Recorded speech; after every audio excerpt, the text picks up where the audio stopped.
И здравейте на всички! Пришли вторият ми влог. Както сте разбрали от заглавието и тъмнела, днеска ще приема с българския питак.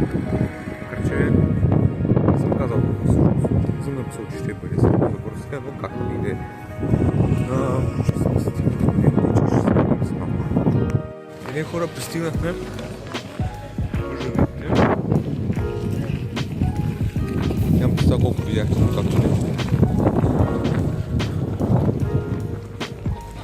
Гледаме какво има в момента. Хора, както може да видите.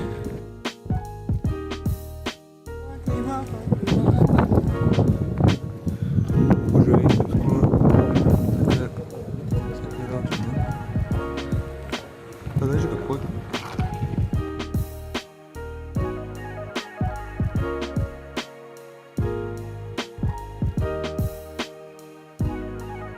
Това е нещо като радио, как може да видите.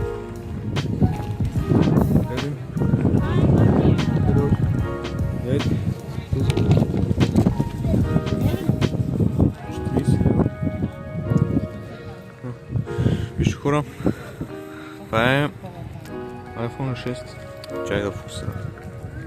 Харесахте ли си нещичко? Интересно дали работим. Чайте шептам. Знаете ли дали работи? Този не трябва да хареса. Добре. Интересно. Интересно, аз между другото имам такъв Samsung. Това е абсолютно същия. Буквално имам абсолютно същия Samsung вкъщи. Интересно.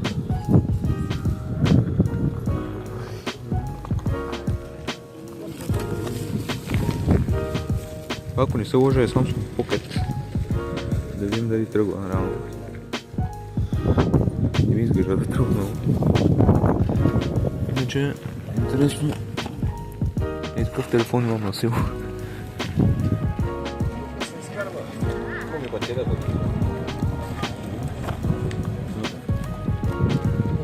Иначе самия телефон работи ли като цяло? Телефоните не съм ги проверял, но там кой работи, кой не. Давам ги на 10 евро. Аха. Добре. 10 евро си заслужава. Да. Мисля, че струва.